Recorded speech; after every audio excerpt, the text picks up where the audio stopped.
Praise the lord. దేవునికి మహిమ కలుగును గాక. ప్రతిరోజు క్రమం తప్పక వాగ్దానాన్ని వీక్షిస్తున్న ప్రతి ఒక్కరికి యేసయ్య నామములో ప్రత్యేక వందనములు.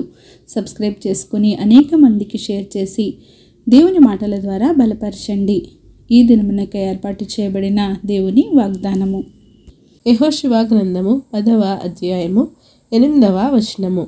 యెహోవా వారికి భయపడకుము, నీ చేతికి వారిని అప్పగించున్నాను, వారిలో ఎవడును నీ ఎదుట నిలువడు.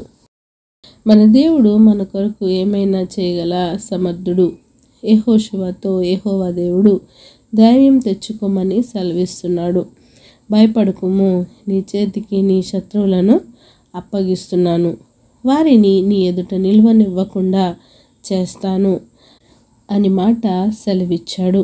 తన బిడ్డలైన ఇశ్రాయేలు ప్రజల యొక్క శత్రువులపై ఆకాశము నుండి గొప్ప వడగండ్లను వారి మీద పడవేసినవాడు. దానితో ఎంతో ఎక్కువ మంది శత్రువులు చనిపోయారు. ఇశ్రాయేలీలు యుద్ధంలో కత్తివాతతో చనిపోయిన వారి కంటే దేవుడు వడగండ్లతో చేసిన యుద్ధంలోనే ఎక్కువ మంది శత్రువులు హతమయ్యారు. అంతేకాదు, ఇశ్రాయేలీల ఎదుట యెహోషువ ఈ విధంగా ప్రార్థన చేశాడు. సూర్యుడా, నీవు గిబియోనులో నిలువుము, చంద్రుడా, నీవు అయ్యాలోను లోయలో నిలువుము. జనులు తమ శత్రువుల మీద పగ తీర్చుకునే వరకు సూర్యుడు నిలిచెను, చంద్రుడు ఆగిపోయెను. సూర్యుడు ఆకాశ మధ్యమున నిలిచి ఇంచుమించు ఒక నాడల్లా అస్తమింప త్వరపడలేదు. యెహోవా ఒక నరుని మనవి వినిన ఆ దినము వంటి దినము దానికి ముందే గాని దానికి తరువాతనే గాని ఉండలేదు. నాడు యెహోవా ఇశ్రాయేలీల పక్షముగా యుద్ధము చేశాడు. నిజమే, మనము కూడా దేవునికి ప్రార్థించినట్లయితే యెహోషువ ప్రార్థన విన్న దేవుడు మన ప్రార్థన కూడా ఆలకిస్తాడు.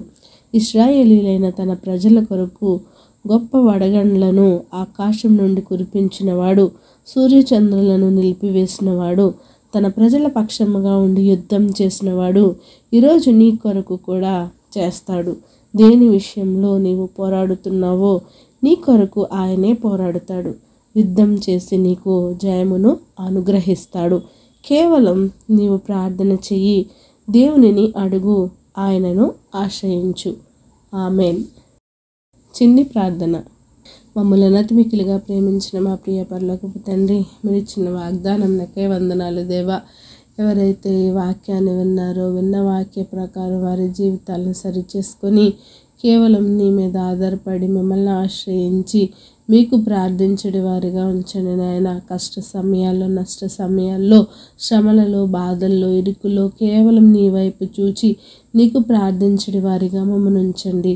ప్రార్థన అవసరత కోరిన ప్రతి ఒక్క బిడ్డని ఈ సమయంలో జ్ఞాపకం చేసుకోండి. వారి అవసరతలను, అక్రతలను ముందుగా ఎరిగిన దేవా నీకే వందనాలు. సమయానుకూలంగా వారి అవసరతలను తీర్చండి, వారి అక్రతలను తీర్చండి. నీ మహిమేశ్వర్యంలో వారికి ఉన్న ప్రతి ఒక్క ఇబ్బందిని నాయన నీ నామంలో తీర్చమని అడుగుచున్నామయ్యా. సమస్త ఘనత, మహిమ, ప్రభావములు మీరే ఆరోపించుకుంటారని యేసుక్రీస్తు పరిశుద్ధ నామమున ప్రార్థించి అడిగి వేడుకొంచున్నాను మా తండ్రి. Amen. God bless you all.